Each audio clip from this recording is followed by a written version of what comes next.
Hey guys, welcome in to Kody Norris Week here on the Boston Chris podcast. I hope to earn your subscription or follow with this episode of the show. I hope you guys will consider doing that. Kody Norris is a remarkable young man and a star in the bluegrass genre. What a great musician, great vocalist, great songwriter. We talk about all of those things today, including his brand new album, Highfalutin Hillbilly. Very excited to get to our interview with Kody Norris. But let me tell you a little bit about Kody Norris.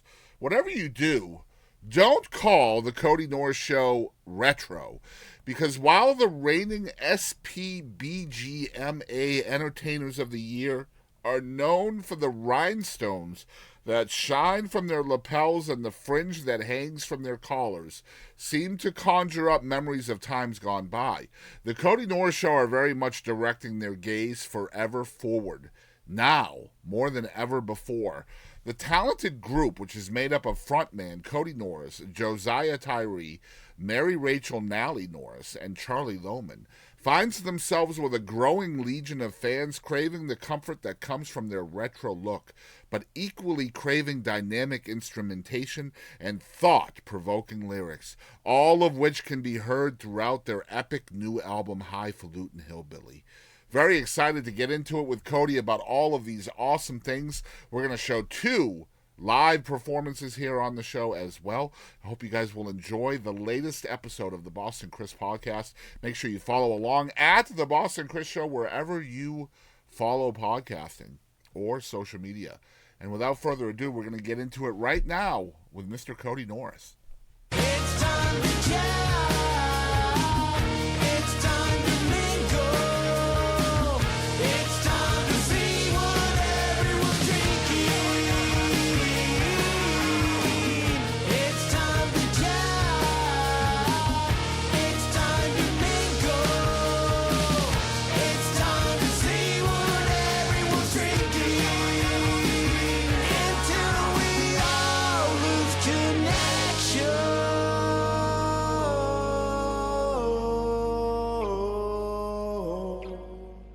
Hey, this is Chris Pierce. Thanks for tuning in to the Boston Chris Show. Hey guys, it's Kody Norris Week here on the Boston Chris podcast, and I think this is the first time we've had Kody on the show. Really excited to have you here, man. Man, this is great to be here. I do appreciate it. How you doing? Not too bad. How you doing, man? I'm wonderful. I'm wonderful. In the full swing of Christmas around here. So many things going on. We are so busy, but certainly glad to hop on here with you today. Man, busy's is a good thing, isn't it? Oh, it's wonderful. Wonderful. Yeah, and you grew up in Mountain City, Tennessee, is that right? I did, and still live here today. First one I'd like to add is called "Let All the Girls Know You're a Cowboy." Tell us a little bit about this song. Well, that's a song that I got right after. Let's see, this would have been, I guess, probably about the first album that when Lester Flatt passed away, when Marty Stewart was working in his band. He and longtime fella Curly Seckler, they kept Lester's band, the Nashville Grass, going. And they cut an album with Johnny Cash, and the bass player on the album at the time, his name was Pete Coram, and he sang the Jim Silver song, "Let All the Girls Know You're a Cowboy." And I just always liked it. I liked how upbeat it was, had a good, funny little storyline, and always thought it would make an excellent music video. So we included it in the album, and man, it was really, really a big hit for us. Got a lot of good chart action and hung right in there. Yeah, it's a great song. I love kind of the obscure bluegrass song that you bring to life here in 2025. It's such a cool thing that you do, and this is just one of the many that you guys do that has brought life and to 2025, right? These old, almost standards, and some of the songs are really kind of not heard very often. Well, and that's kind of what we like to do. Yeah. One thing I will say, a good song is always a good song. And, just because it might have had a little dust swept over it, for a little while, it's always good to kind of sweep them off and bring them back out and let them go to work and be showcased again. Sure. And whether it's a brand new song, I mean, we're all about, originality and things having to be brand new. But something can still be original with a classic piece of material if you put your own spin to it. And that's something that the Kody Norris Show really tries hard to do. Yeah, and I'm excited to show this song. Y'all check it out. It's Let All the Girls Know You're a Cowboy right here.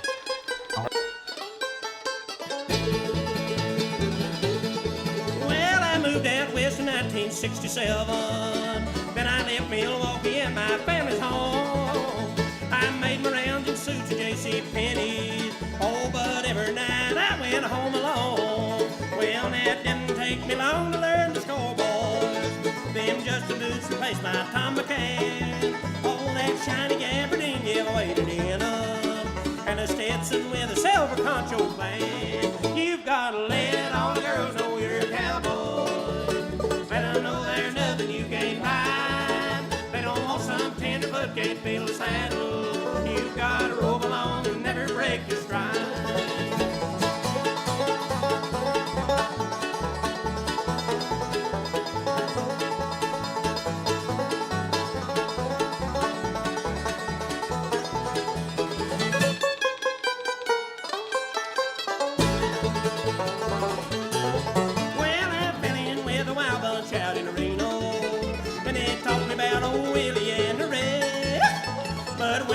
The mind started scratching. You already got the ladies sigh with happiness. Oh, but now I live in a Highfalutin handsome. Well, there ain't a woman around don't know my name. And when I die, just put upon the tombstone. Had a pity never left, I couldn't tame. You've got to let all the girls know you're a cowboy. Let them know there's nothing you can't ride. They don't want some tenderfoot can't feel the saddle. You've got to roll along and never break your stride. Ah, yeah. Folks, are you having a good time in Dahlonega, Georgia today?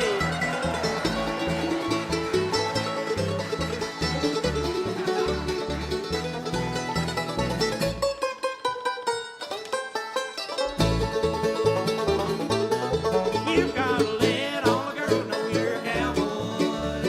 Let them know there's nothing you can't ride. They don't want some tenderfoot can't feel the saddle. You've got to roll along and never break your stride. You've got to roll along and never break your stride.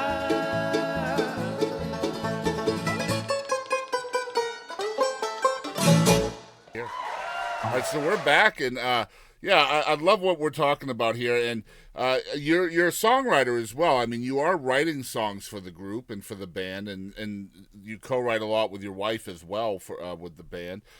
Talk a little bit about choosing songs for y'all. Like what makes the cut? Like whether it's an original or a classic or a cover or whatever. How do you guys choose the songs? There's no rhyme or reason to it. I never know when we start, selecting songs from album. I don't know where I'm going to start. I have no idea. I believe in just letting it free flow. And when you do that, I feel that you get a better product. You get a far better end result by just kind of letting it breathe. And I think sometimes, although now for some people that very, very strategic planning, might work out a little bit better. Mm-hmm. But once we record, once we arrange the first song, then it seems like all the other ones this kind of fits that. And I play that in my mind. I'm playing that album. And if somebody drops a needle on that album, they play it all the way across. How's the emotion on this? Where's the chord structure? Where is, there's so many things, that come in at that point. And Mary Rachel's got a great ear on that note. She's very good at, helping select songs. And then we sort of craft our writing of the original pieces that we're going to add to the product. We try to craft that in there to where it works as well. Do I still have you? Yep, we're still here. Okay. All right. That's a very old school way of looking at it, kind of the fluidity of a record from one track to the next. I mean, that's a very cool vibe, and it's kind of the anti-21st century with the waterfall effect of singles just being plastered all across Spotify and stuff, right? So you kind of keeping it old school with that. Well, we try to. Yeah. We try to. And still try to, to keep it rolling through from the, the singles approach to keep it, keep everything current in the same vein. But I think an album is very, very important. And I'm seeing a shift of people still craving, physical product Sure. again, Yeah. and wanting CDs, wanting vinyl, wanting because with the streaming, I think maybe one thing that has been taken away is the being able to hold something, and the experience of going to see the show and all that. You need to hold that in your hand.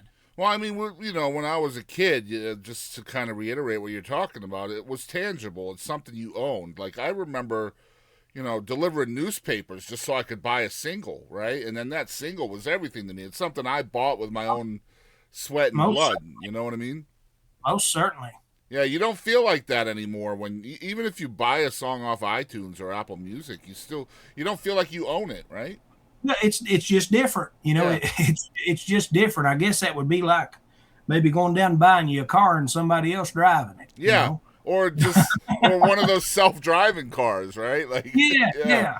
yeah. But it's just modern way of doing things. But I am glad to see that shift um, back to people showing up to the merch table and leaving with an armload of albums. That's kind of it's just nice. Yeah, it's gotta feel good. I love that a lot. Um, Talking about still kind of on the choosing songs subject. Are you guys playing these songs out before you guys decide what's going on the record and what isn't? Like, I imagine you're Most playing them out and experimenting with them first, right? most definite. I'm a firm believer in trial and error. And if a song doesn't grab an audience live, there's no way it's going to grab them on the radio. Just my opinion. Some people may disagree with that, but from my side of the fence, that seems to work the best. I love that. And then talking about live music again, again, you're in a genre, bluegrass. In my opinion, that's a lot of classics, and gospel music's the same way. You got a lot of the traditional songs, and then now you're adding original music. How is the reception for your originals that people haven't heard before? Yeah, it's been overwhelming. It's been overwhelming, and you know when when you can go to a music festival, especially the bluegrass festivals where they have a lot of impromptu jam sessions. After the show, that the fans have their instruments and they're out jamming with the professionals. Um, when you go or walking around and I hear a song that I wrote sometime somewhere along the way on the back of a napkin, and hear that being performed. That's the greatest feeling in the world. Sure. And then I think the one that got me, in some of our travels abroad, being in front of an audience in another country halfway around the world, and you look out there in the audience and singing a song that you've written, and they're mouthing the word, they know the words. It's got to be Singing surreal. with you, it's a wonderful, wonderful feeling. Yeah, I imagine, especially if English is not their first language, right? Like, that's That's got to right. be something. That's right. Yeah. Yes. Yeah, that's something else. I wanted to chat a little bit about the importance of musicianship in your genre, because I feel like with bluegrass music, like, precision is so much more important in being a tight band in bluegrass than any other genre. So talk about kind of the importance of everybody being in step and everything like that in bluegrass. Well, and I'm big on that, and anybody knows how, especially if you talk to anybody that's worked with me, I'm real big on everything, being together, and that good cohesion. And I've primarily always just had a four-piece band, and one of my biggest compliments that I've gotten numerous times, and I love this when people recognize this, is you've got four people that sound like 10. Hmm. And but the only way you get that is from a lot of due diligence and going through note for note on every single piece of material, working out all the arrangements so that the mandolin player's not overplaying the fiddle player, or the fiddle player not overplaying the banjo player, or vice versa. And you've really got to put a lot of time into that and work hard at it and get it smooth. And it don't come, it takes 2 or 3 hours every day. I mean, you got to work at it like it's your job. Yeah, I feel like you guys almost have to be one entity, right? You guys have to spend so much time together practicing, rehearsing, even kind of spending time together outside the music to kind of almost get your heartbeats in tune in order for the music to come out that You have way. no idea how important that is, and Yeah. I won't hide. I won't hire anybody in the band that can't work with me, in other avenues. And Mary Rachel and I, we're very, very active people. We got a lot of other interests besides music and different things we do. And if say two people are moving a sofa, if you're not in sync moving that sofa, it's going to work you to death. Yeah.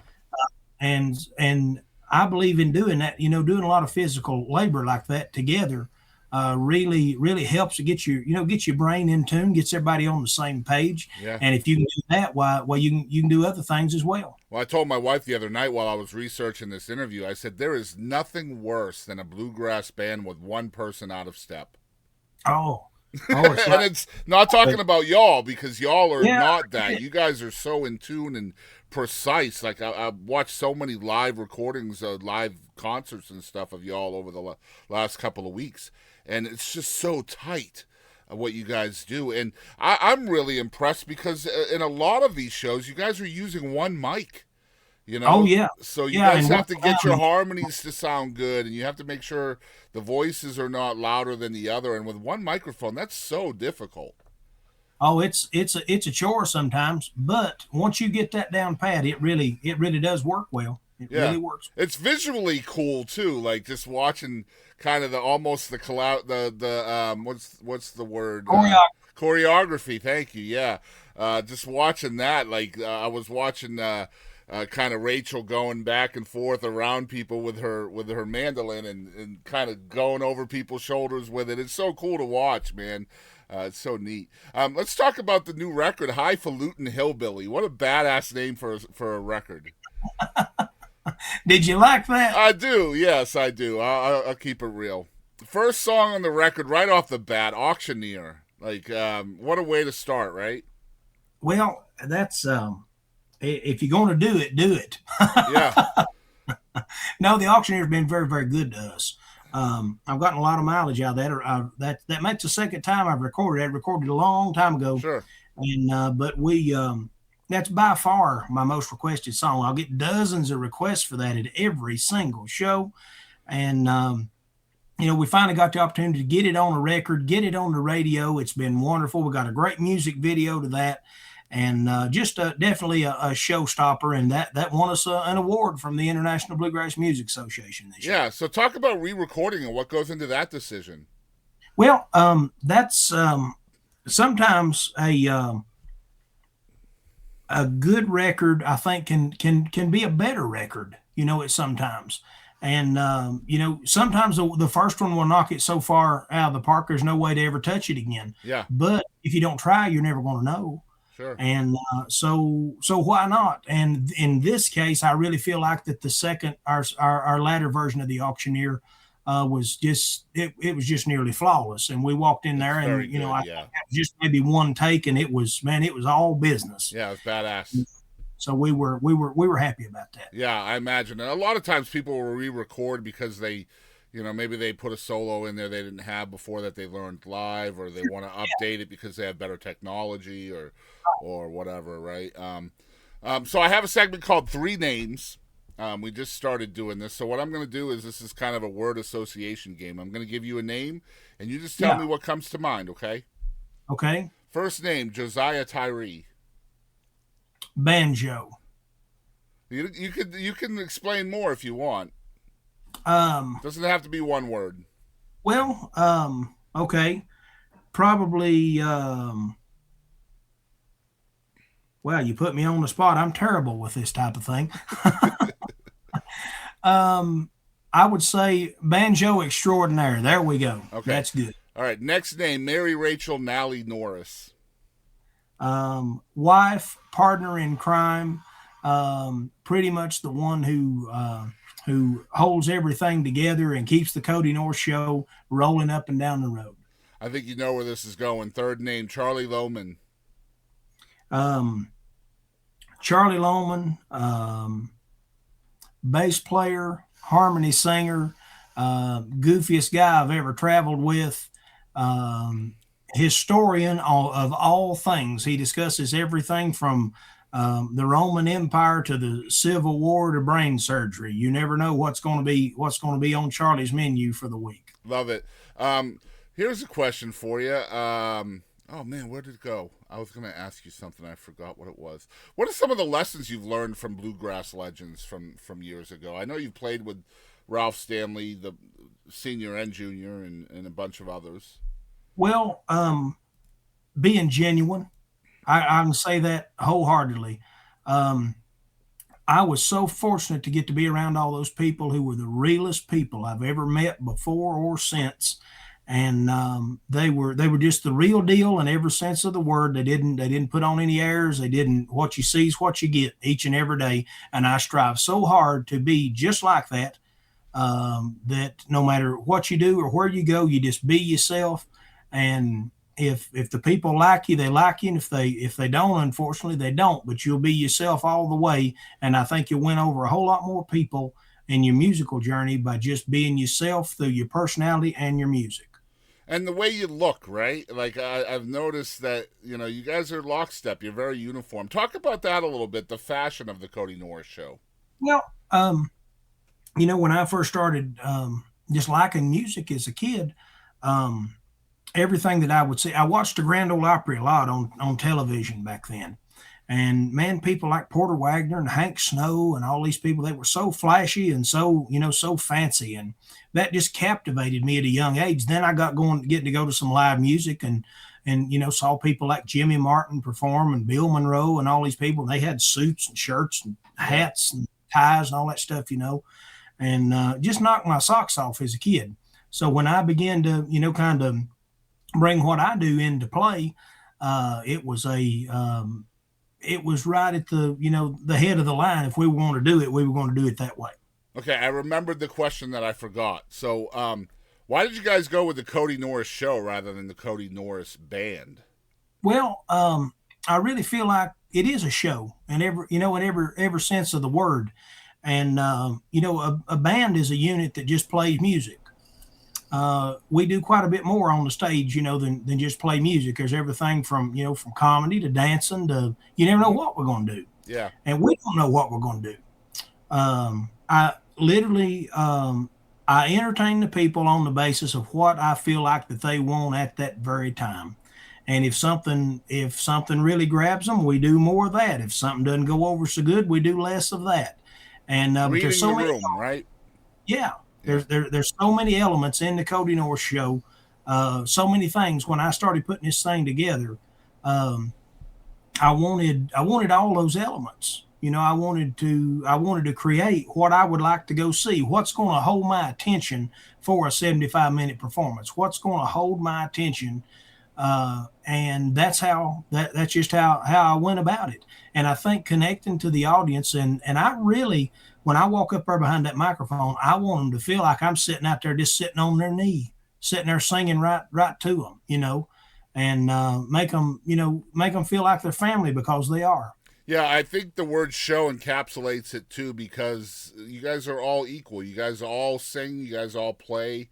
I'm watching live shows of y'all, and everybody takes their turn at the microphone, and I think that's a very cool concept because thank you. Yeah, I love that a lot. It gives more versatility to an audience, right? Like Sure.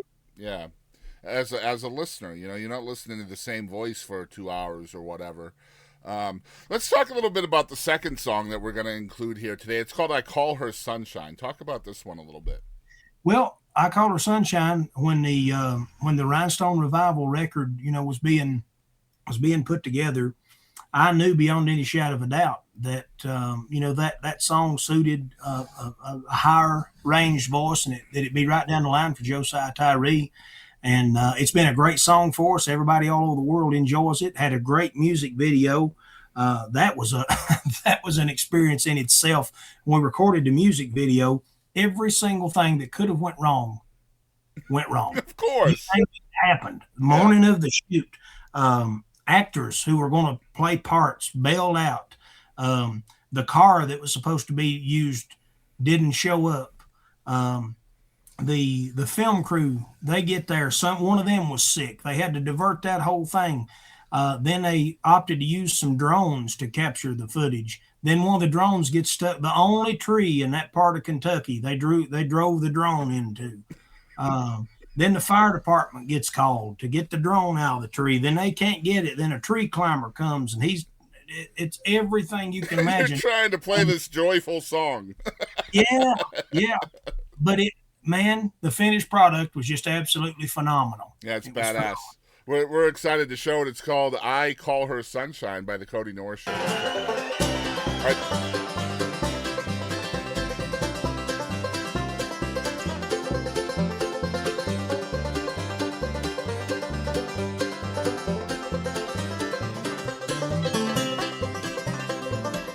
I met her there one morning, hiking on her way. She smiled at me as I drove up and said it's gonna be a happy day. And I call her sunshine, that's what she is to me. And I can't get her off my mind, her face keeps haunting me.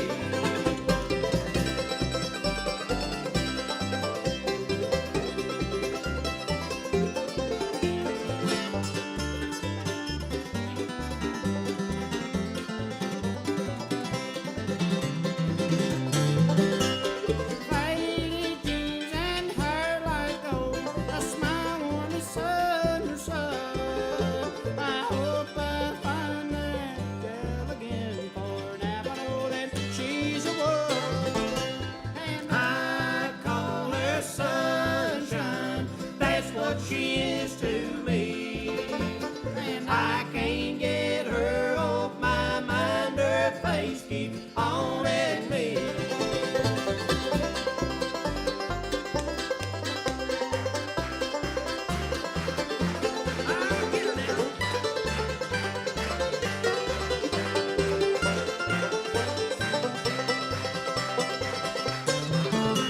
I was a lonesome traveler when I met her on a day. I looked into her smiling, and my blues just up and ran away. And I call her sunshine, that's what she is to me. And I can't get her off my mind, her face keeps haunting me. And I can't get her off my mind, her face keeps haunting me.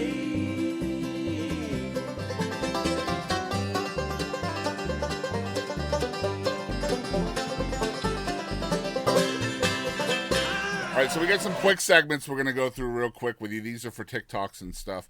I'm going to let you choose the segment based on the title. So choose either Did You Know or Algorithm. Did you know? All right, so what is something people may not know about you?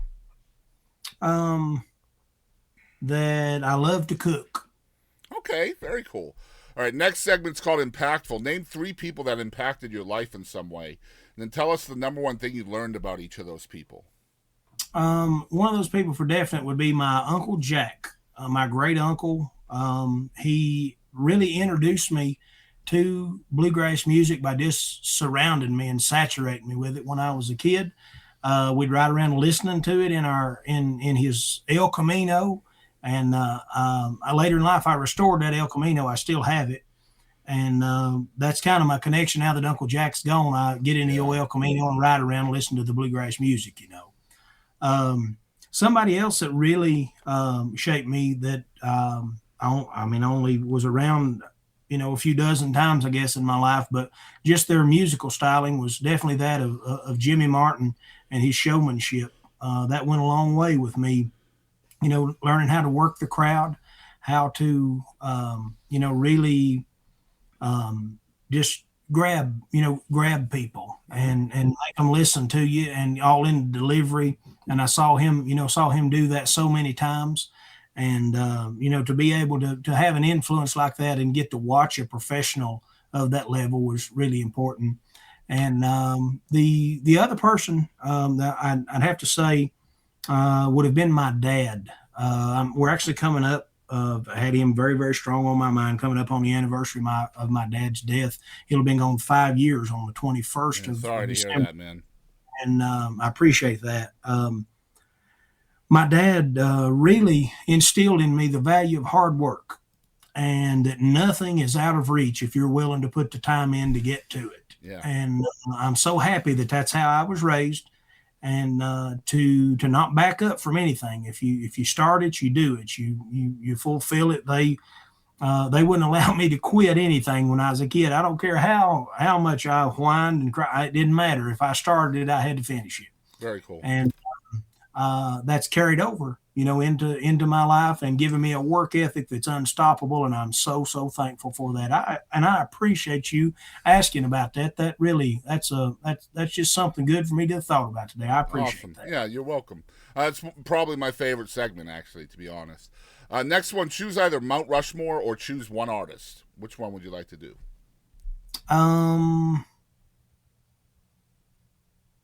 Mount Rushmore. So who is on your Mount Rushmore of most influential artists to you?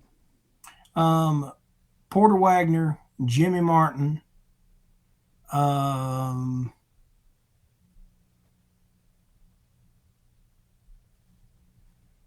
Bill Monroe, and probably B.B. King. Man, B.B. King, I love it. All right, next one's called What the Heck. This is just 5 rapid questions. This is like a game show, so just tell me the first thing that comes to your mind, okay? Okay. Do you like pineapple on pizza? Of course. I love it. All right, so if you're riding into battle, you can choose any animal to ride into battle on, but you get to either shrink the animal down to the size of a horse or blow it up to the size of a horse. Which animal would you ride into battle on? A mule. I love it. All right, number 3. These answers are great.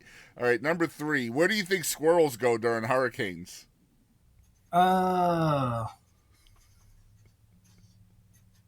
had never thought about that one.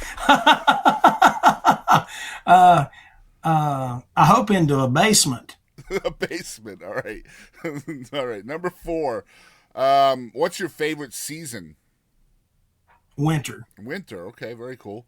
And last one, what do you think cats dream about? Dogs.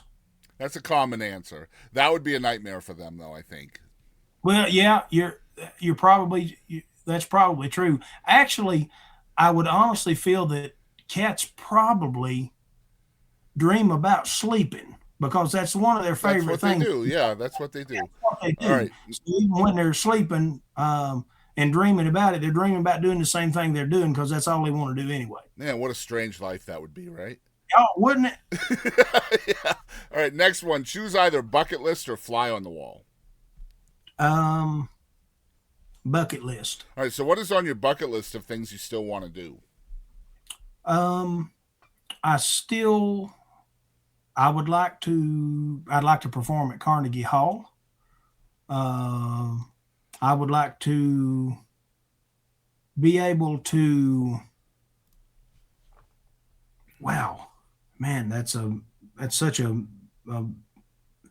I would literally like to be able to expand what I do tenfold, to be able to further my music and give it a, what's the word I'm looking for here? Kind of seal its place in history. Yeah. That what I've done would last the test of time, and be able to just, raise the level to that. And probably the biggest thing and the biggest bucket list thing or goal would to someday be a member of the Grand Ole Opry. Very cool. Yeah, I know you guys have played there several times. In fact, my favorite song of y'all's is In the Circle. I love that song so much. Thank you very much. That's very special. Yeah. So what is the biggest lesson you've learned directly from music? To be patient. I've never been a patient person, and music has taught me sometimes to just jump headstrong into something. It's not always the best thing to do. Things in the music industry tend to not happen on your time. They happen at the right time if you let them. And sometimes when you push those things, it might make you kind of, take a step or two back, and it's hard to catch up on those. Yeah, I love it. All right. What are the 3 things you think you're the most grateful for? Definitely my childhood and being raised in, to get to be born in the United States of America, the greatest country in the world, and get to be raised by a wonderful, wonderful, tight-knit family that taught me the importance of hard work. That's really big. I'm so thankful for Mary Rachel, my wife, to be able to share our life together and take our music across the world.